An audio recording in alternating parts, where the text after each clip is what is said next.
SC department Congress party రాష్ట్ర atrocity incharge. అంటే మొన్నటి వరకు మొన్న కమిటీ రద్దు చేసింది కాబట్టి కొత్త కమిటీ మళ్ళీ వేయడం జరిగింది. మేము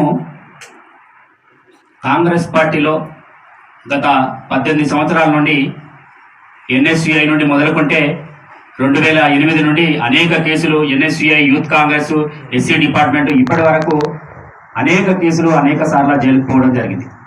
అయితే ముఖ్య ఉద్దేశం ఏంటంటే, మేము మా రాష్ట్ర అధ్యక్షుడు కాంగ్రెస్ పార్టీ మహేష్ గౌడ్ గారు గత నెల కిందట ఒక సర్క్యులర్ పార్టీ జారీ చేయడం జరిగింది. ఆ సర్క్యులర్ ఏంటంటే, కాంగ్రెస్ పార్టీలో 3 సంవత్సరాలు పనిచేసిన వారికే పదవులు ఇవ్వాలని చెప్పడం జరిగింది.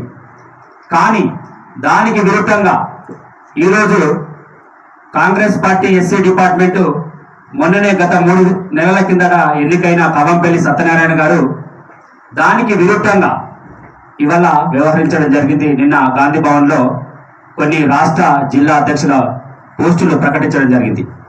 మేము ఏమంటున్నామంటే, గత సంవత్సరాల నుండి కాంగ్రెస్ పార్టీ కోసం పనిచేస్తే ఈయనకు పూర్తిగా అవగాహన లోపంతో ఈయన పార్టీలకు సంబంధం లేని వాళ్ళను ఇవాళ తీసుకొచ్చి ఇవాళ జిల్లా అధ్యక్షులు, రాష్ట్ర ఉపాధ్యక్షులుగా నియమించడం జరిగింది. కాబట్టి కవంపల్లి సత్యనారాయణ గారిని వెంటనే పార్టీ నుండి సస్పెండ్ చేయాలని ప్రధానంగా డిమాండ్ చేస్తున్నాం. ఎందుకంటే రాష్ట్ర ఇన్ఛార్జ్, రాష్ట్ర ఒక చైర్మన్కే అవగాహన లేకుంటే, రాష్ట్ర చైర్మనే, ఎస్సీ డిపార్ట్మెంట్ చైర్మనే ఇవాళ పార్టీ నిబంధనలు పాటించకుంటే ఇవాళ జిల్లాల మండలాలలో ఎవరు పాటిస్తారని ఈ సందర్భంగా అడుగుతున్నాం. కాబట్టి నువ్వు ఒక ఎమ్మెల్యే, మానకోటూరు ఎమ్మెల్యే అయి ఉండి నీ కనీసం ఇంగిత జ్ఞానం లేకుంటే పార్టీలో ఎస్సీ డిపార్ట్మెంట్ లో ఇవాళ రాష్ట్ర వ్యాప్తంగా కూడా ఎస్సీలు ఎంత పోరాటం చేస్తే ఇవాళ కాంగ్రెస్ పార్టీ వచ్చిందని స్వయంగా మా ముఖ్యమంత్రి గారు రేవంత్ రెడ్డి గారు అనేక మీటింగ్లలో ఒప్పుకోవడం జరిగింది. అంటే గతంలో ఉన్న చైర్మన్లు ఎక్కడ కూడా వాళ్ళు ఏ రోజు కూడా కమిటీలను రద్దు చేయలే, ఉన్న వారితోటే కొనసాగించడం జరిగింది. ఇంతకుముందు ప్రీతమన్న గారు కూడా గత 6 సంవత్సరాల నుండి అనేక ఉద్యమాలు చేసి ఇవాళ కాంగ్రెస్ పార్టీని అధికారంలోకి తీసుకురావడంలో దళితులు కీలక పాత్ర పోషించడం జరిగింది. మేము అడుగుతున్నాం, ఈయనే నిన్న ప్రకటించిన పోస్టులలో ఇగో మా పార్టీ సర్క్యులర్ జారీ చేయడం జరిగింది. ఇది కనీసం మండల అధ్యక్షుడికి 3 సంవత్సరాల అనుభవం ఉండాలి, పార్టీలా పనిచేయాలనేది. దీన్ని పూర్తిగా విరుద్ధంగా చేయడం జరిగింది.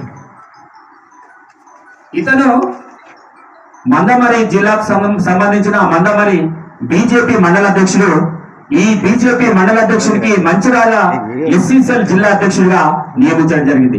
ఒక మండల అధ్యక్షునికి వేరే పార్టీ నుండి వచ్చిన వారికి ఎస్సీసెల్ జిల్లా అధ్యక్షుడికి ఇస్తే అసలు ఆ జిల్లా వ్యాప్తంగా ఎట్లా నాయకత్వం వహిస్తారు అనేది మేము అడుగుతున్నాం. ఇంకొకటి, బీఆర్ఎస్ నుంచి వచ్చిన నాయకునికి ఈయన కూడా చిన్న పోస్టు, దానిలో ఈయనకు కూడా ఇవాళ రాష్ట్ర వైస్ ప్రెసిడెంట్ ఇవ్వడం జరిగింది. అంటే కాంగ్రెస్ పార్టీ ఎటువైపు పోతుంది, ఏం జరుగుతుంది అనేది ఒక్కసారి అర్థం చేసుకోవాలి. ఇతను కూడా అసలు కాంగ్రెస్ పార్టీలో పనే చేయలేదు. ఇతను కూడా సిపిఐలో పనిచేయడం జరిగింది. ఈయనకు కూడా రాష్ట్ర వైస్ చైర్మన్ ఇవ్వడం జరిగింది. అనంటే మా కాంగ్రెస్ పార్టీలో ఎస్సీ డిపార్ట్మెంట్ లో ఏందో తరబడి చేసిన మా నాయకులను మొత్తం కూడా విస్మరించి ఇవాళ ఇగో డాక్టర్లకు, వాళ్ళకు సంబంధించిన డాక్టర్, మరి ఆయన డాక్టరు కాబట్టి ఆయనే ఇవాళ డాక్టర్లకు కొంతమందికి ఇవ్వడం జరిగింది. అంటే ఈ ఉద్యమాలు చేసింది ఎవరు, ఇవాళ అనుభవించేది ఎవరు? నీకు ఎమ్మెల్యే టికెట్ ఇవ్వడమే ఎక్కువ.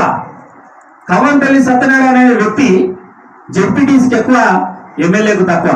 నీ నియోజకవర్గాలు కూడా, ఆయన నియోజకవర్గాలు కూడా అనేక కాంట్రవర్సీలు, అనేక వాల్ పోస్టర్లు ఆయన మీద, అమ్మాయిలతో సంబంధాలు ఉన్నాయని, ఇంకా ఎన్నెన్నో సంబంధాలు ఉన్నాయని.